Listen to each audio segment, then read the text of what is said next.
Hi guys, it's me Kotryna with a new design rewind story. Yay! And today we're diving into an Italian design. So for all those vintage lovers out there, get ready because this one is going to be a feast for your eyes and soul. In this episode, I'm going to share with you what stood out to me in Italian graphic, product, and architectural design. And if you'd like to dive deeper, I invite you to check out our full article. You'll find a link in the description. There you'll find even more examples from legendary and emerging artists, as well as an exploration on Italian fashion, interior design, and more. So without further ado, let's dive in. Let's start off with a bit of history. Between the 1950s and 70s was the so-called Italian Golden Era. This was a time of post-war optimism and modernization, when design became a way to rebuild identity and push boundaries. After World War II, the quick spread of industrialization and new consumer technology across Europe pushed Italy towards modernity. This shift challenged both tradition and ideology. The newfound visual order during Italy's golden age blurred the line between art, function, and technological innovation. Italian graphic design became a playground for ideas. It was expressive, experimental, and deeply rooted in art movements, mainly Futurism, Art Deco, and Rationalism. Futurism was all about energy and disruption, obsessed with technology, speed, and the rush of modern life.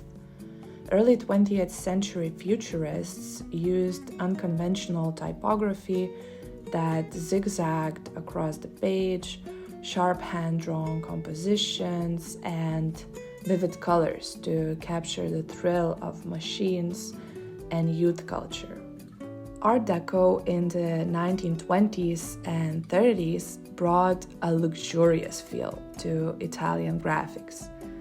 Bold geometric shapes, rich color combinations, and stylized ornaments added that ultimate sense of sophistication, from posters to packaging. Art Deco was sleek, extravagant, and modern, a true spectacle for the eye. On the far extreme from Art Deco was Rationalism. This movement emphasized functionality, minimalism, logic, and clarity, reflecting the social and political values of the time. Designers relied on strict grids, clean lines, and a sense of order. It was about making things practical and direct. No extra decor, just the essentials. Together, these movements created a distinctive visual identity that honored Italy's past, yet still feels familiar and influential today. One designer that really caught my attention is Bruno Munari.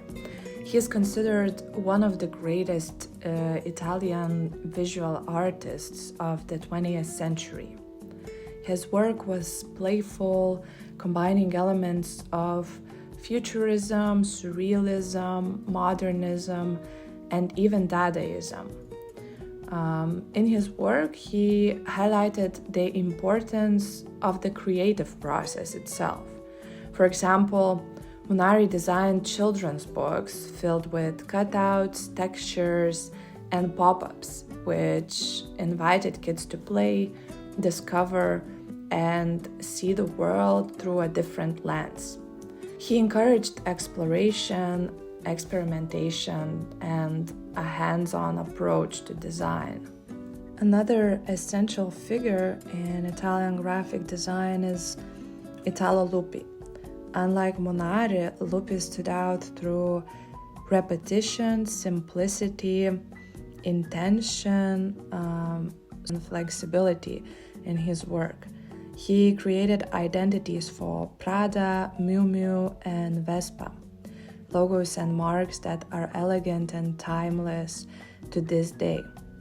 Lupi was also a magazine art director for Domus and Abitare, so he was very influential in shaping the language of design itself. Now let's move on to product design. And this is exciting because Italian product design is a mood.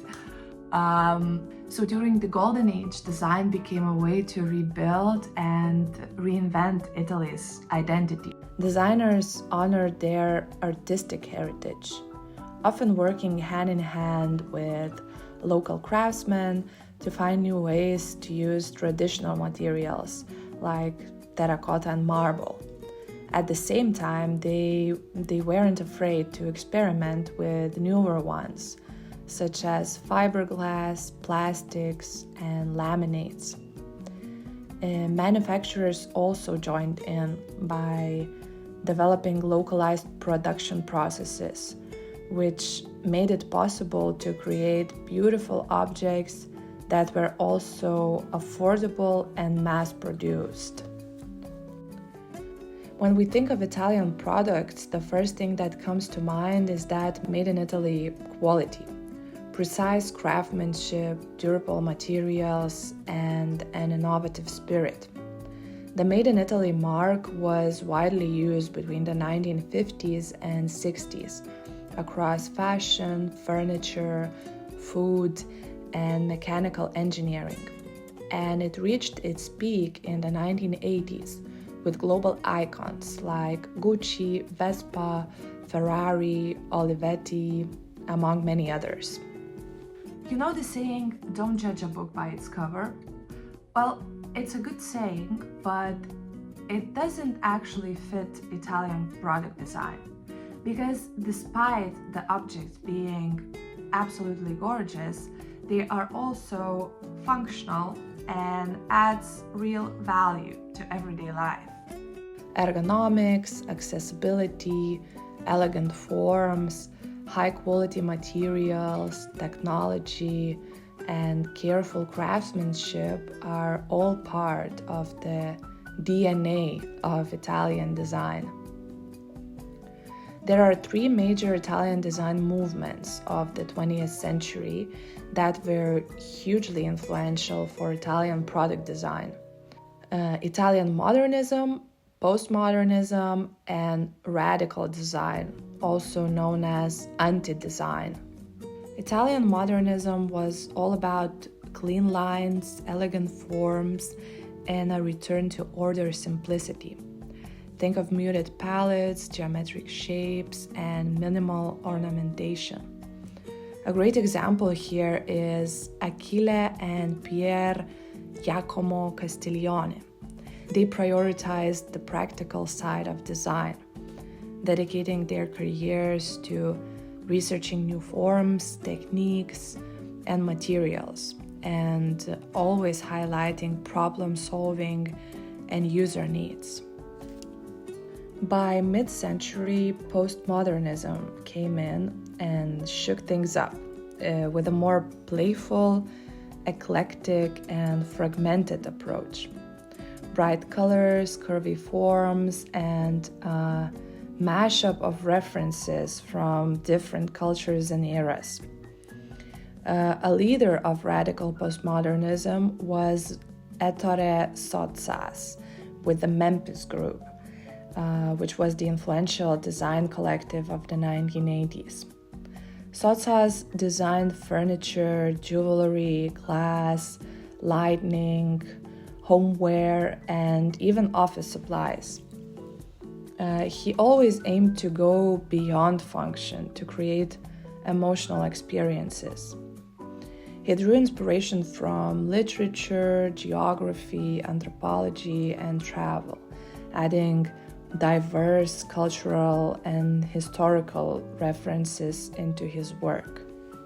I also really enjoyed the playful everyday designs by Alessi, especially their ads for objects such as Michael Graves' Whistling Bird tea kettle or Philip Stark's Juicy Salif citrus squeezer. They were not just tools, they were objects with personality coming to life.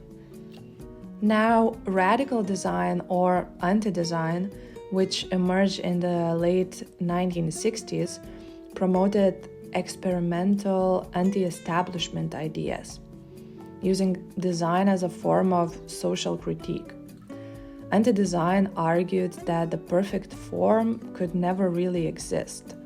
Instead, designers embraced a playful, egalitarian, and humorous aesthetic, questioning what furniture and objects should even be. One of my favorite examples is the Pratone sofa, designed in 1971 for Gothram. It looks like a giant patch of grass bending under your weight as you sit or lounge. Absurd? Totally. Practical? Not at all. But fun? Absolutely.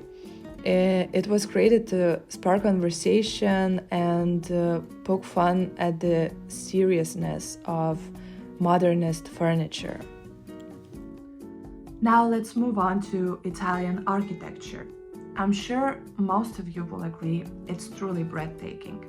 I remember one time walking into a Coop supermarket in Italy and seeing frescoes on high ceilings.